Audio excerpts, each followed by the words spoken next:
amatendo amajjuvu ga wakitiibwa Allah subhanahu wa ta'ala. Tumusaba asse ebyengera n'ekisa n'emirembe ku mubaka Muhammadin sallallahu alayhi wa sallam. Baddu ba Allah abalungi, olwaleero njagadde tujjukanye ku hadithi y'omubaka Muhammadin sallallahu alayhi wa sallam mwe yatugambira nti kullu mawludin yuladu ala alfitra fa abawaahu yuhawwidanihi aw yunassiranihi aw yumajjisanihi. Omubaka Muhammadin sallallahu alayhi wa sallama yatugamba nti kullu mawludin, buli muntu azaalibwa, buli mwana azaalibwa, yuladu ala alfitra, azaalibwa ali ku butonde. Obwaki tujja kukiraba. Fa abawaahu, naye bazadde be ababiri, yuhawwidanihi, be bamufuula omuyahudi, aw yunassiranihi, oba ne bamufuula omunasara, aw yumajjisanihi, oba ne bamufuula omuntu eyeesinza omuliro oba kyonna ekirala ekitali Allah subhanahu wa ta'ala. Mu riwaaya endala omubaka Muhammadin sallallahu alayhi wa sallam ku nsonga y'emu yagamba nti ma min mawludin illa wa yuladu ala alfitrati, teri mwana azaalibwa okuggyako ng'azaalibwa ali ku butonde. Bwe twagambye tujja kukivuunula ekigambo ekyo. Fa abawaahu, naye bazadde be ababiri, yuhawwidanihi aw yunassiranihi aw yumajjisanihi, be bamufuula omuyahudi oba omunasara oba omusinza w'omuliro oba ekyo kyonna ekitali Allah subhanahu wa ta'ala. Omubaka mweno riwaaya yayongerako n'agamba nti kama tuntaju albahimatu bahimatan jam'a hal tuhissuna fiha min jad'a, nti ngera bwe mulaba ekisolo bwe kizaalibwa nga kijjuvu, abange mukirabamu obukendeevu bwonna. Tayyib, alfitra ekizze mu hadith alfitra, obutonde bwe buliwa. Abamanyi balina ebigambo bingi ku kigambo obutonde mu hadith eyo, naye titwagala kugenda mu bigambo by'abamanyi, twagala kujjamu kye tulowooza nti kyekisemberedde amazima. Abamanyi bagamba nti obutonde obwogerwako mu hadith annaqa, bwe bwerufu, wal isti'dad liqabuli alhaqqi wal islam, n'okubeera ng'omuntu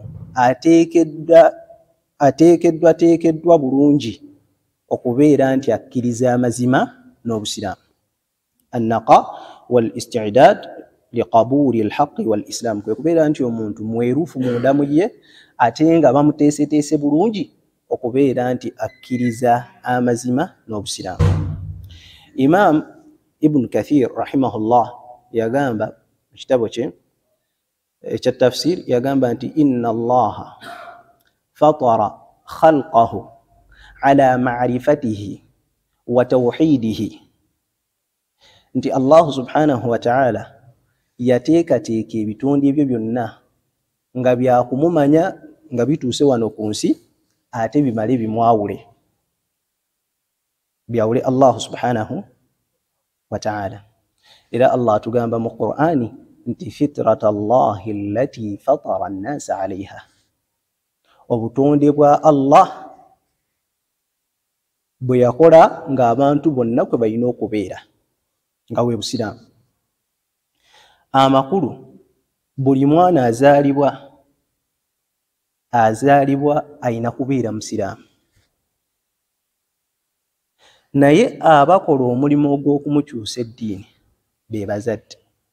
ebamufuula omuyahudi oba omunasara oba eyesinza ente oba eyesinza omuliro oba eyesinza kyonna ekitali Allah subhanahu wa ta'ala. Allah subhanahu wa ta'ala bwe yamala okututonda ffe abantu ku mugongo gwa kitaffe Adam, nga tukyali ku mugongo gwe, Allah agamba mu Qur'ani nti wa idh akhadha rabbuka min bani adama min dhuhurihim dhurriyyatahum wa ashhadahum ala anfusihim alastu bi rabbikum qalu bala shahidna an taqulu yawma alqiyamati inna kunna an hadha ghafilin. Allah agamba nti yatujja mu migongo gy'aba kitaffe abantu fenna, amakulu mu kitaffe Adam alayhi salam, n'atujuliza ku myoyo gyaffe nti abange sinze mulezi wammwe.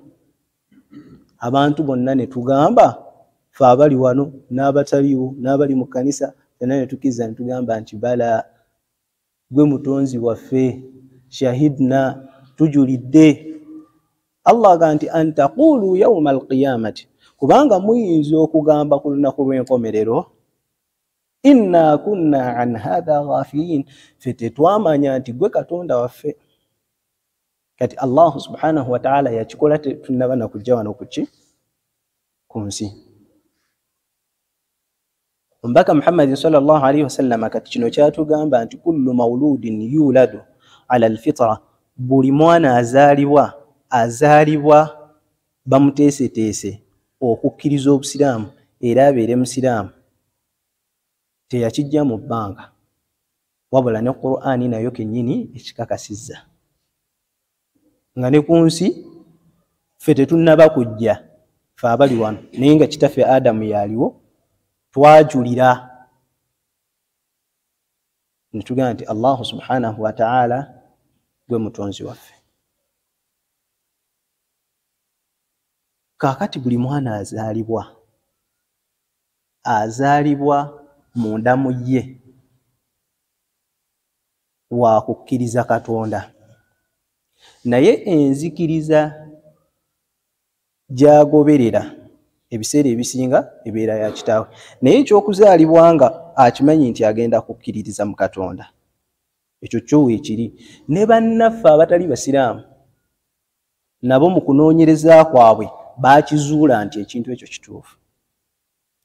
Era profesa omu ayitibwa Professor Barrett ku Oxford Center for Anthropology and Mind yakola research n'atuuka conclusion egamba nti abaana abato bali predisposed to believe in God.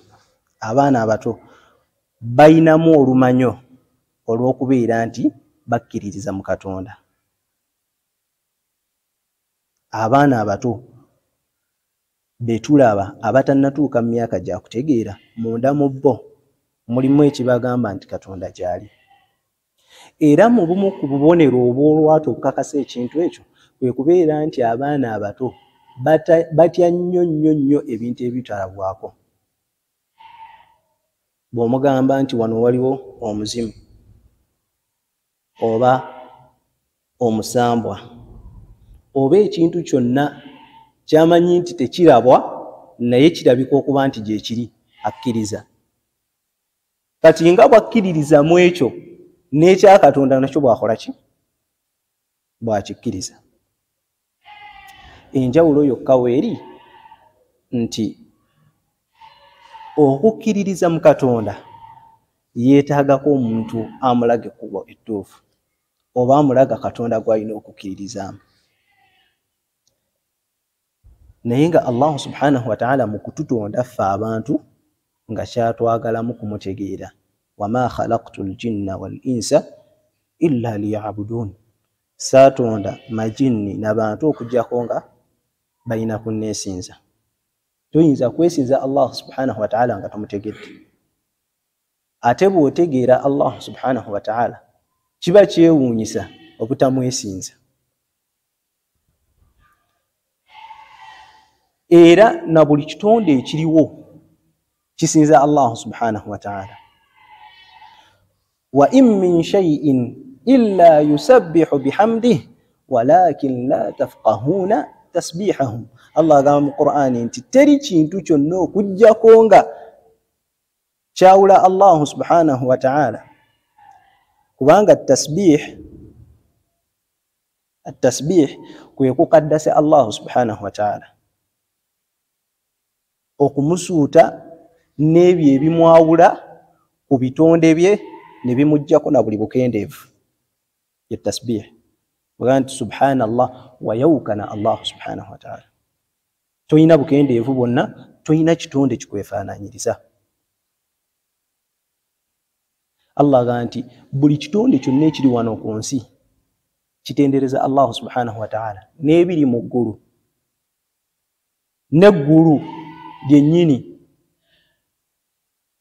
nalyo litendereza Allah subhanahu wa ta'ala, era ne bamalaika nabo batendereza Allah subhanahu wa ta'ala. Ate at-tasbihu min al-ibada, okutendereza Allah subhanahu wa ta'ala nakyo kiri mu kusinza Allah subhanahu wa ta'ala. Ekitwawula ffe amajinni n'abantu ku bitonde ebisigadde nti ffe Allah subhanahu wa ta'ala yatuwa amagezi n'atulaga n'ekkubo naye okusalawo n'akutulekera.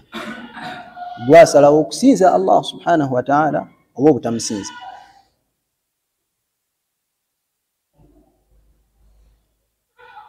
Era teri muntu agenda kwekwasa Allah subhanahu wa ta'ala ku lunaku lwa nkomerero nti ye kyamugaana okusinza Allah subhanahu wa ta'ala kubanga teyamumanya, okujjako nga mazima ddala teyamumanya.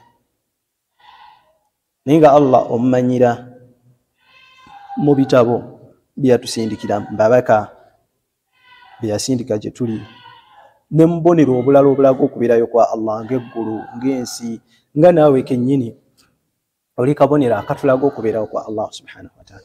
Kati omwana omuto azaalibwa Allah amaze okumuteekateeka okukkiriza amazima.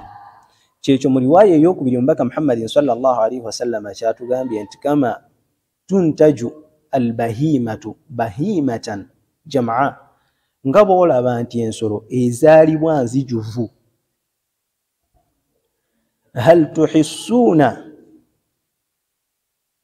fiha min jad'a, abange ensolo eyo mwe mugirabamu obukendeevu bwonna. Obukendeevu wano obwogerwako si bwe bukendeevu bwezaaliddwa nayo, wabula obukendeevu obujja ng'emaze kujja ku nsi, ng'okugitemako okutu, nga bano abazika straightinga, yo ejja nzijuvu.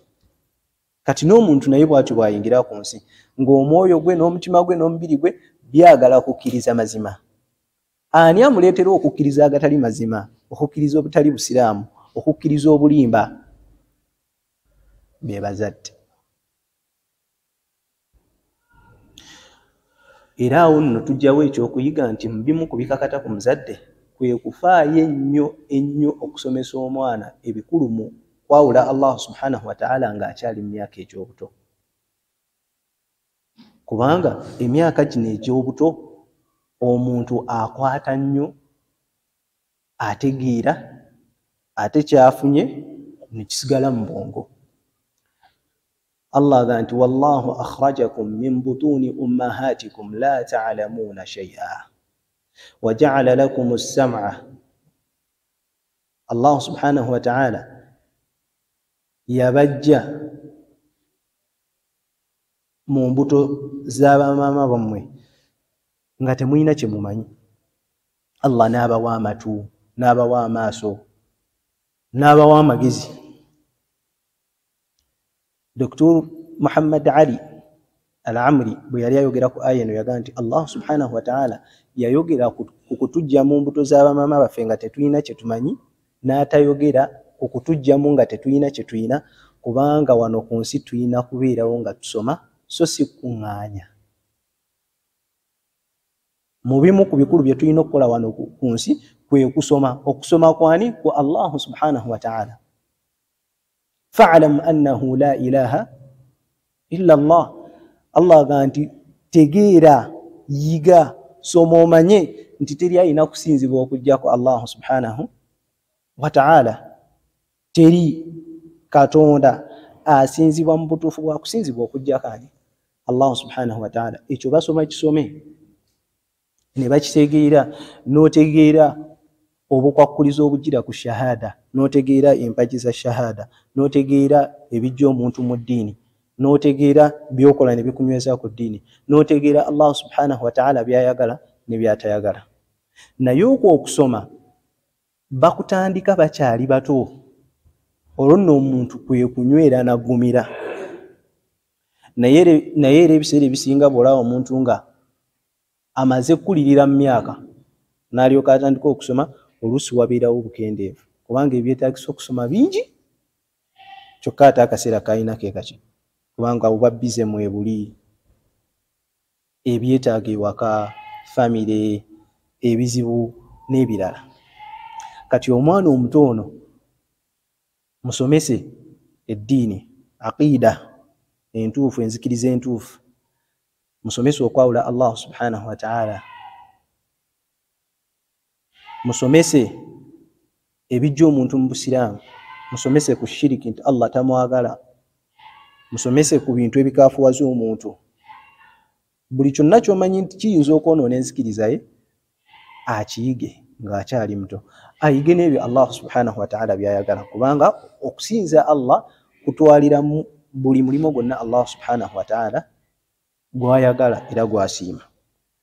Kati ya hadith gye tubadde twogerako olwaleero nti kullu mawludin yuladu ala alfitrati fa abawaahu yuhawidanihi au yunassiranihi au yumajjisanihi. Buli mwana azaalibwa mu mutima gwe wa kukkiriza amazima n'eddiini busiraamu. Baani abamujja ku mazima ago? Taata ne maama. Wabula ate wano waliwo ekirala kye twongerako nti ekyokuba nti abazadde y'ensonga enkulu eyamujja ku mazima, tekitegeeza nti ekyo kimusonyiyisa okuva ku mazima era n'atabonerezebwa. Ebbanga lyamala ng'amazima gamujjira ne gamutuukako n'agamanya n'agategeera, naye ye n'asigalawo ng'asazeewo okulemera ku ddiini ya kitaawe ne maama we. Ekyo tekimutaasa nti nze eno yeddiini kitange gye yansomesa, yeddiini gye najja ku mmange, kati siina bwe nnyinza givaako. La, amazima bwe gajja ng'okuze n'ogategeera. Era taata wa nabbi omuto Abu Talib yafa alemedde ku ddiini y'okusinza amasanamu, naye ng'ensonga gyawa nti ndi musajja mukulu akaddiye, ate eno eddiini kwembadde kinaalabika kitya mu bakulu bannange, kinaaba kya buswavu, naye ng'amazima agategedde era waakuyingizibwa muliro. Saba Allah subhanahu wa ta'ala agututaase. Saba Allah subhanahu wa ta'ala atugase n'ebigambo ebyo, atukuumire obukkiriza bw'atuwadde, era tumusaba Allah subhanahu wa ta'ala atwongere obuluŋŋamu. Tumusaba Allah subhanahu wa ta'ala atuttire ku busiraamu, tumusinkane nga tuli mu abo be yasiima ku nsi. Wa sallallahu wa sallama wa baraka ala sayyidina Muhammadin wa ala alihi wa sahbihi ajma'in. Assalamu alaikum wa rahmatullahi wa barakatuh. Okujjako nga waliwo ayinayo ekibuuzo oba shay wailla, pozi nga waliwo ayinayo ekibuuzo naye waba tewaliiwo, khalas.